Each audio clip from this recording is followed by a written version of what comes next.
Hello everyone, तुमच्या सर्वांचे आस्वाद रेसिपीजमध्ये मी अमृता पुन्हा एकदा मनापासून स्वागत करते. आज आपण काहीतरी पटकन होणारी पनीरची रेसिपी बघणार आहोत. पनीर स्टफ केलेलं आहे मी ब्रेडमध्ये. अतिशय सोपं आहे, नक्की बनवून बघा. तुम्ही माझ्या चॅनलवरती नवीन असाल आणि सर्वात पहिल्यांदाच हा व्हिडिओ बघत असाल तर जरूर लाईक करा, शेअर करा आणि सबस्क्राईब करायला विसरू नका. इथे मी पनीरचे काही छोटे छोटे क्यूब्स घेतलेले आहेत. हे घरीच बनवलेलं आहे मी पनीर आणि ब्रेडही घेतलेला आहे. तर सर्वात पहिल्यांदा आपण पनीरमध्ये काही मसाले घालून घेणार आहोत. तर इथे मी थोडीशी काळी मिरी पावडर ह्यामध्ये घालून घेतली आणि त्याच्यानंतर मी मीठ घालून घेतलंय आणि यामध्ये मी घालून घेणार आहे थोडंसं लाल तिखट. लाल तिखट तुम्ही तुमच्या अंदाजानुसार कमी जास्त करू शकता. त्याच्यानंतर मी स्नॅपिनचं मिक्स हर्ब ह्यामध्ये घालून घेणार आहे. तुम्हाला हवं असेल तर यामध्ये तुम्ही चिली फ्लेक्स आणि पेरी पेरी मसालाही ॲड करू शकता, पण आज मी प्लेन बनवणार आहे त्यामुळे मी फक्त लाल तिखट यामध्ये घातलेलं आहे. आता हे सर्व साहित्य पनीरला छान कोटिंग करून घेऊयात आणि त्याच्यानंतर आपण पनीरला पॅनमध्ये शॅलो फ्राय करून घेणार आहोत. त्यासाठी मी पॅन गरम करायला ठेवलेला आहे. गॅसची फ्लेम लो ठेवलेली आहे. त्यामध्ये आपण 1 चमचाभर तेल घालून घेणार आहोत आणि त्यामध्ये अर्धा चमचा बटर घालून घेणार आहोत, म्हणजे बटर करपणार नाही. आणि हे पनीर आपण 3 ते 4 मिनटं यामध्ये शॅलो फ्राय करून घेणार आहोत. खूप सुंदर टेस्ट येते, नक्की बनवून बघा. बनवल्यानंतर कसं जमलं हे मला कमेंट करून सांगायला विसरू नका. आता इथे 3 ते 4 मिनटं झालेले आहेत. याच्यामध्ये आपण आवडीनुसार भाज्या ॲड करणार आहोत. तर इथे मी काही भाज्या बारीक चिरून घेतलेल्या आहेत. इथे मी पातळ असा उभा कांदा चिरून घेतलेला आहे. त्याच्यानंतर इथे मी कोबीही घेतलेला आहे, तोही उभा चिरून घेतलेला आहे पातळ, आणि शिमला मिरची घेतलेली आहे आणि त्याचबरोबर इथे टोमॅटोही घेतलेला आहे. तर सर्वात पहिल्यांदा या पनीरमध्ये मी ॲड करते थोडासा कांदा. या सर्व भाज्या आपल्या आवडीनुसार तुम्ही कमी जास्त करू शकता. अगदी 2 ते 3 मिनटं आपण ह्या भाज्या यामध्ये परतणार आहोत आणि स्टफिंग आपलं इथे तयार असेल. आता यामध्ये आपण थोडासा कोबी घालून घेणार आहोत. त्याच्यानंतर शिमला मिरची आणि टोमॅटोही मी यामध्ये ॲड करते. तुम्हाला हवं असेल तर तुम्ही कॉर्नही ॲड करू शकता, खूप सुंदर टेस्ट येते.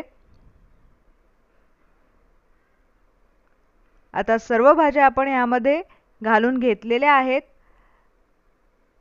अगदी 2 ते 3 मिनटं आपण हे परतणार आहोत पनीरमध्ये आणि स्टफिंग आपलं तयार आहे.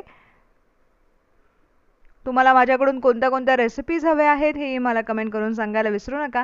जर माझ्या रेसिपी आवडल्या तर जरूर लाईक करा, शेअर करा आणि सबस्क्राईब करायला विसरू नका.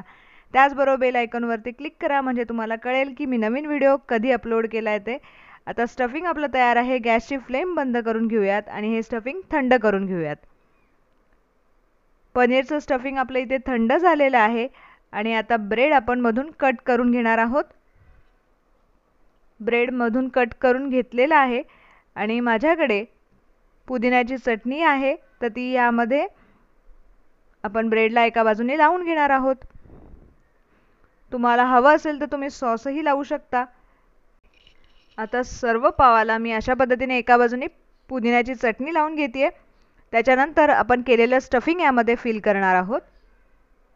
तुम्हाला हवं असेल तर तुम्ही मेयोनीजही ॲड करू शकता, पण आज आपण सिंपल असं हे पनीरचं स्टफिंग बनवलेलं आहे. अतिशय टेस्टी अशी ही स्नॅक्स रेसिपी आहे, तुम्ही जरूर ट्राय करून बघा. आता यामध्ये सगळं स्टफिंग आपण भरलेलं आहे. थोडंसं चीज आपण यावरती ग्रेट करून टाकणार आहोत. तर मी आता चीज यावरती ग्रेट करणार आहे आणि काही मिनिटातच खूप सुंदर असा पदार्थ आपला तयार होणार आहे.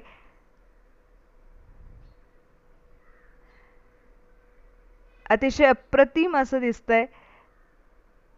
मुलांना काहीतरी वेगळं खावंसं वाटतं, त्यामुळे अशा पद्धतीच्या वेगवेगळ्या रेसिपीज आपण बनवत असतो. तुम्ही तुमच्या घरी कोणत्या रेसिपीज बनवतात हे मला कमेंट करून सांगायला विसरू नका. तुम्ही मला कमी वेळेत छान प्रतिसाद दिल्याबद्दल तुमच्या सर्वांचे मनापासून आभार. आता हे स्टफिंग आपलं फिल करून झालंय. आता पॅनवरती आपण 2 ते 3 मिनटं बटरवरती छान भाजून घेणार आहोत. खूप सुंदर आणि टेस्टी हा पदार्थ बनतो. एकदा तरी नक्की बनवून बघा. तुम्ही माझ्या देठाच्या भाजीला छान प्रतिसाद दिल्याबद्दल तुमच्या सर्वांचे मनापासून आभार. तुम्ही मला सगळेजण छान प्रतिसाद देताय, पण बघितल्यानंतरही सबस्क्राईब करत नाहीये, तर जरूर मी इकडे सांगू इच्छिते की तुम्ही जरूर सबस्क्राईब करा आणि रेसिपी आवडली तर जरूर शेअर करा. आता दोन्ही बाजूने आपण बटरमध्ये हा पाव मस्त असा भाजून घेतलेला आहे आणि गरमागरम आता सर्व करण्यासाठी काही मिनिटातच रेडी होते ही रेसिपी. आहा, सुंदर सुगंध सुटलाय. अगदी मोजक्या साहित्यात होणारी ही रेसिपी तुम्हाला कशी वाटली हे मला कमेंट करून सांगायला विसरू नका. आता यावरती मी थोडंसं चीज ग्रेट करून घेतलेलं आहे. यम्मी अशी ही रेसिपी झालेली आहे. पनीर स्टफिंगही खूप अप्रतिम दिसतंय. Thank you for watching my video. परत एकदा भेटूयात अशी एक छान रेसिपी घेऊन.